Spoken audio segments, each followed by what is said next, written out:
नमस्कार। आपका अखबार के इस अंक में आपका स्वागत है। मैं हूं प्रदीप सिंह।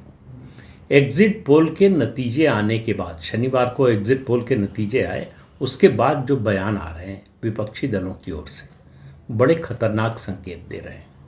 शुरुआत करूंगा मैं राहुल गांधी के बयान से, क्योंकि राहुल गांधी देश की दूसरी सबसे बड़ी पार्टी, राष्ट्रीय पार्टी के सर्वोच्च नेता हैं और विपक्ष में एकमात्र राष्ट्रीय दल जो है कांग्रेस है उसके नेता हैं, सर्वोच्च नेता हैं।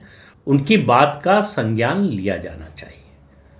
जिस तरह से उनसे पूछा गया कि एग्जिट पोल के जो नतीजे आए उनके बारे में उनकी क्या राय है।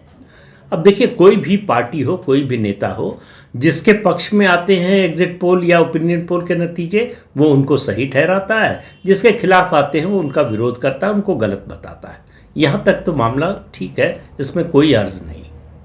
लेकिन राहुल गांधी ने जो बोला जवाब में, वो बहुत चिंता में डालने वाला है। उन्होंने कहा कि आपने सिद्धू मूसेवाला का गाना नहीं सुना।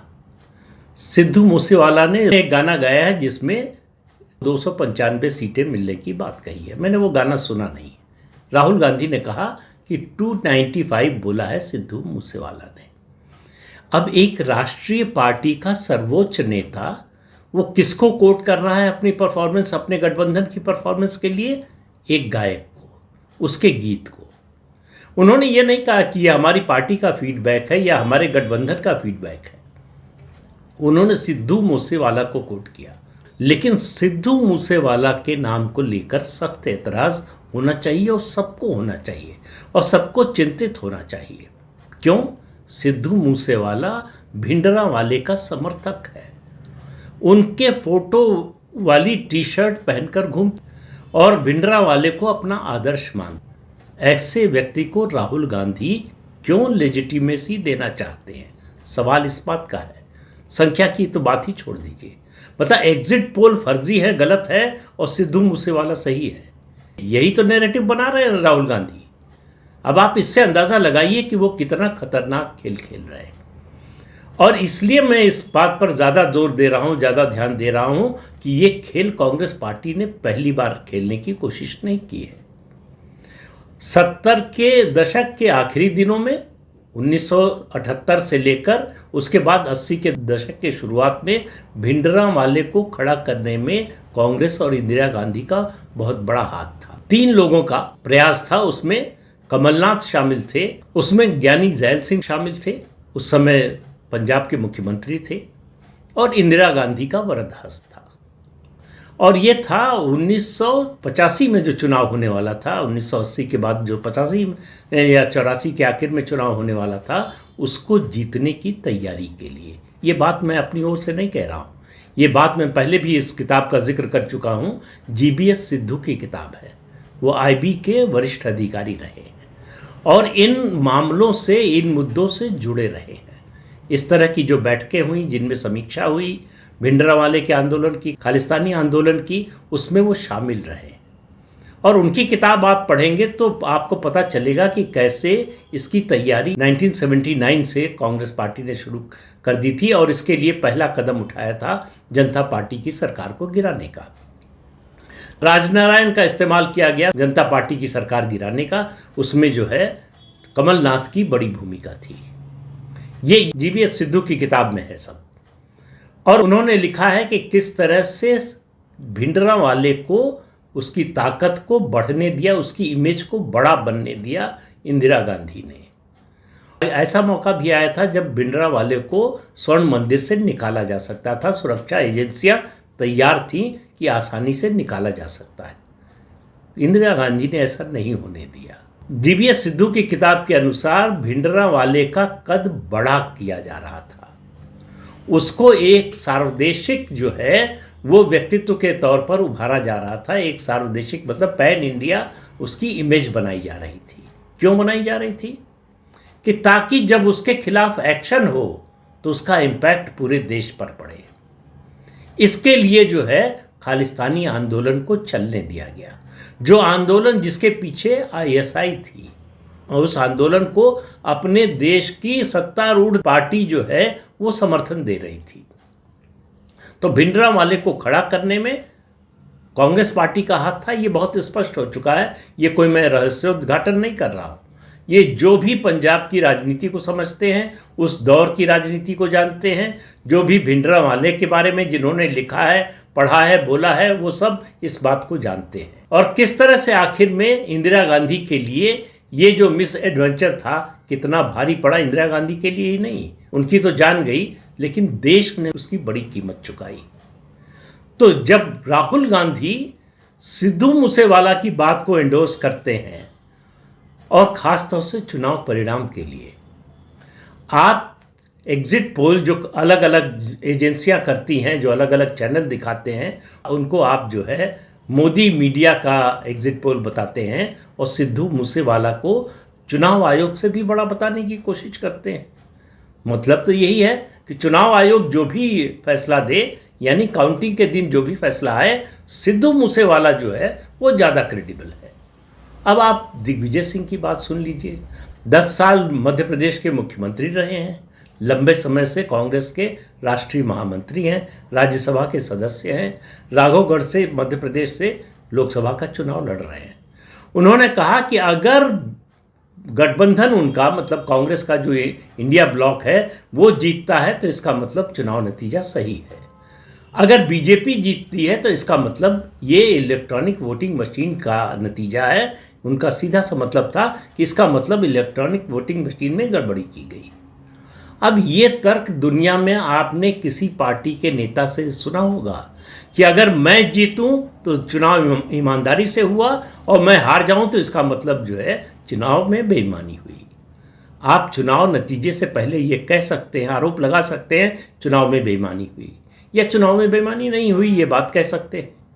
लेकिन आप नतीजे के बाद तय करेंगे कि चुनाव ईमानदारी से हुआ कि बेईमानी से, और नतीजा आपके मुताबिक आएगा तब आप तय करेंगे। तो इससे अंदाज़ा लगा लीजिए कि 4 जून के बाद विपक्ष क्या करने वाला है। ऐसी खबरें अखबारों में छपी हैं कि लगभग 125 एनजीओज़ की बैठक हुई है, जिसमें यह तय किया गया है कि 4 जून के बाद सड़क पर उतरने की ज़रूरत है, इस मैंडेट के खिलाफ प्रदर्शन करने की ज़रूरत है। और मैं आपसे काफ़ी दिनों से कह रहा हूं कि विपक्ष की सारी कोशिश ये होगी कि इस मैंडेट को किसी तरह से जो है ये साबित किया जा सके कि ये संदिग्ध है, इस पर संदेह खड़ा किया जा सके। और ये पहली बार नहीं हो रहा है, 2014 में भी हुआ, 2019 में भी हुआ, और 2024 में भी होगा, और राज्यों के चुनाव में भी हुआ। जहां विपक्ष जीता वहां ईवीएम में कोई समस्या नहीं थी, चुनाव आयोग की ओर से कोई गड़बड़ी नहीं हुई। जहां विपक्ष हार गया और बीजेपी जीत गई, वहां ईवीएम भी गड़बड़ थी, चुनाव आयोग भी निष्पक्ष नहीं रह गया। ये इस तरह के बयान और इस तरह के आरोप लगाए जाते रहे। तो सवाल यह है कि 2014 में तो कांग्रेस की ही सरकार थी केंद्र में, फिर मोदी कैसे जीत गए? उस समय ईवीएम में गड़बड़ी किसने की थी? तो देखिए, ये सुविधा के तर्क हैं, जिसमें जो है जो बोलने वाला है वो कहता है चित मैं जीता पर तुम हारे, ये उस तरह की बात है। तो विपक्षी दल जनादेश को स्वीकार करने के लिए आने से पहले ही स्वीकार नहीं करने का मन बना चुके हैं। उनको पता है कि नतीजा क्या आने वाला है। आप देखिए, इस पूरे दौरान जब से चुनाव के आखिरी चरण में विपक्ष ने ये दावा करना शुरू किया कि उनकी गठबंधन की सरकार बन रही है, उस दावे में भी कांग्रेस पार्टी ने कभी ये नहीं बताया कि उसकी कितनी सीटें आ रही हैं। अलग अलग तरह की खबरें आ रही हैं कि इंटरनल जो सोर्सेज है कांग्रेस पार्टी के, वो उनका अंदाज़ा है कि 60 से 65 या 60 से 68 सीटें तक कांग्रेस पार्टी की आ सकती हैं। मैं ये कह रहा हूँ कि ये लगातार 10वां लोकसभा चुनाव होगा जब कांग्रेस पार्टी को बहुमत अपने दम पर नहीं मिलेगा। 1-2 चुनाव नहीं, लगातार 10वां चुनाव। और 1984 में भी इंदिरा गांधी की हत्या की सहानुभूति की लहर पर कांग्रेस पार्टी को स्पष्ट बहुमत मिला था। और इसके अलावा अब कल रिजल्ट आ जाएगा, आज ये बात नहीं कहनी चाहिए, लेकिन फिर भी मैं जोखिम ले रहा हूँ और कह रहा हूँ कि ये लगातार तीसरी बार होगा जब कांग्रेस पार्टी लोकसभा में इतनी सीटें नहीं ला पाएगी कि उसको प्रतिपक्ष के नेता का पद मिले, लोकसभा में जो भी उसका नेता होगा उसको। तो राहुल गांधी हो, अखिलेश यादव हो, आज अखिलेश यादव जो है उन्होंने प्रेस कॉन्फ्रेंस में लिखा हुआ बयान जारी किया। उसको अगर आप तारीख न देखें, आपको मालूम न हो कि ये लाइव आ रहा है, तो आप समझते कि ये चुनाव प्रचार चल रहा है, कि वो ब्याज की दरें घटा दी और क्या कर दिया। वो क्यों बोल रहे थे और क्या बोल रहे थे, किसने उनको ये लिख कर दिया था, समझ से बाहर। चुनाव जो हुआ है उसका जो नतीजा आने वाला है, एग्जिट पोल ने उसकी दिशा की ओर इशारा कर दिया है कि दिशा एक ही है। जितने भी एग्जिट पोल हैं सबकी दिशा एक है कि भारतीय जनता पार्टी की सरकार बनने जा रही है और नरेंद्र मोदी तीसरी बार प्रधानमंत्री बनने जा रहे हैं। अब सवाल केवल सीटों की संख्या का है कि एनडीए को कितनी मिलेंगी, बीजेपी को कितनी मिलेंगी, और उधर जो है जो गठबंधन है विपक्षी दलों का उसको कितनी मिलेंगी, और कांग्रेस की अपनी कितनी सीटें आएंगी। ये केवल सवाल रह गया जिसका जवाब अब 24 घंटे भी नहीं रह गए हैं। जिस समय ये वीडियो मैं बना रहा हूँ सोमवार को, मंगलवार को इस समय तक नतीजे स्पष्ट हो चुके होंगे। उसके बाद बहस की कोई गुंजाइश नहीं रहनी चाहिए, लेकिन बहस होगी। बहस इस बात पर होगी कि इस चुनाव नतीजे को कैसे डिस्क्रेडिट किया जाए। इससे मोदी के समर्थन में मिला हुआ जनादेश न बताने की सारी कोशिशें की जाएंगी कि मोदी जीते नहीं हैं, जिताए गए हैं। चुनाव आयोग ने ऐसा किया। सुप्रीम कोर्ट में जो मामला गया था इलेक्ट्रॉनिक वोटिंग मशीन का, उसके आधार पर एक एडवाइजरी जारी कर दी है, एक प्रेस नोट जारी कर दिया है कि जो फर्स्ट रनर अप होगा और जो सेकंड रनर अप होगा, उन दोनों को ये अधिकार होगा कि वो रैंडम आधार पर 5% इलेक्ट्रॉनिक वोटिंग मशीन हर असेंबली सेगमेंट में वो चुन सकेंगे, जिसकी जांच कराई जा सके कि ये सही है या गलत। इसके लिए उनको 40,000 रुपये जमा करने पड़ेंगे। अगर मशीन में गड़बड़ी पाई गई तो उनका पैसा लौटा दिया जाएगा, गड़बड़ी नहीं पाई गई तो पैसा जब्त हो जाएगा। ये जांच जो होगी, ये इलेक्ट्रॉनिक वोटिंग मशीन बनाने वाली कंपनी के इंजीनियर्स, चुनाव आयोग के अधिकारी और जो उम्मीदवार हैं उनके एजेंट्स और उम्मीदवारों की मौजूदगी में होगा। इसकी वीडियोग्राफी होगी और ये विंडो जो है उम्मीदवारों के लिए 7 दिन तक खुली रहेगी। 7 दिन तक आप ऐसा ऐतराज़ कर सकते हैं, रैंडम आधार पर 5% इलेक्ट्रॉनिक वोटिंग मशीन और वीवीपैट मशीन दोनों को चुन सकते हैं। उसके बाद अगर आपको ऐतराज़ जताना है तब आपको अदालत में जाना पड़ेगा और आपको इलेक्शन पिटीशन फाइल करना पड़ेगा। तो अब इससे ज़्यादा ट्रांसपेरेंट तरीका और क्या हो सकता है। इलेक्ट्रॉनिक वोटिंग मशीन के बारे में काफ़ी पहले चुनाव आयोग चुनौती दे चुका है, 3 दिन का समय दिया कि 3 दिन तक इंतज़ार करेंगे। जो इस कहता है कि इलेक्ट्रॉनिक वोटिंग मशीन हैक की जा सकती है, आए और हैक करके दिखाए कैमरे के सामने। कोई नहीं आया, कोई पार्टी सामने नहीं आई। लेकिन ये राज जो है वो शुरू हो गया है एग्जिट पोल के साथ ही। इसका मतलब है कि जब आप जीतेंगे तो इलेक्ट्रॉनिक वोटिंग मशीन सही होगी, जब आप हारेंगे तो वो गलत होगी। तो आप जनादेश को स्वीकार करने को तैयार नहीं है। ये डेमोक्रेसी के लिए बड़ा खतरनाक संकेत है। और सिद्धू मूसेवाला को जिस तरह से लेजिटिमेसी देने की कोशिश की है राहुल गांधी ने, वो देश की एकता और अखंडता के लिए खतरा है। ये खालिस्तानी तत्वों को एक तरह से बढ़ावा देने की कोशिश है। अगर देश की दूसरी सबसे बड़ी राष्ट्रीय पार्टी का नेता इस तरह की बात करता है तो वो खालिस्तानी तत्वों को एक तरह से अपना एंडोर्समेंट देता है, भले ही उसका इरादा ना हो ऐसा, लेकिन उसके कहने का अर्थ यही निकाला जाएगा, उसके कहने का प्रभाव यही होगा। तो राहुल गांधी ने जो बोला है उस पर विपक्षी दलों को अपनी राय जाहिर करनी चाहिए कि क्या वो इससे सहमत हैं, और अगर सहमत हैं तो क्यों हैं। चुनाव नतीजे के बारे में मीडिया गलत है, एग्जिट पोल करने वाली एजेंसीज गलत हैं, ये बात आप कहें तो इतने तक तो माना जा सकता है। ये आपकी राय है, आपको अधिकार है जब तक नतीजा नहीं आता तब तक उनको गलत कहने का। लेकिन नतीजा आने के बाद भी अगर आपने इसकी तैयारी कर ली है कि हमको वो भी नहीं मानना है, हमको एग्जिट पोल तो नहीं ही मानना है, हमको एग्जैक्ट पोल का नतीजा भी नहीं मानना है, ये आपने इसकी तैयारी कर ली है, इसका मतलब एक बात तो पक्की है कि आप मान चुके हैं कि आप चुनाव हार चुके हैं। अब उस हार का ठीकरा आप अपने सर पर फोड़ने को तैयार नहीं हैं। उसके लिए आप स्केपगोट ढूंढ रहे हैं और आपको सबसे आसान स्केपगोट जो है वो ईवीएम नज़र आती है, चुनाव आयोग नज़र आता है। तो उसी की तैयारी है। 4 जून के बाद आपको यह अभियान बहुत तेज होता हुआ दिखाई देगा।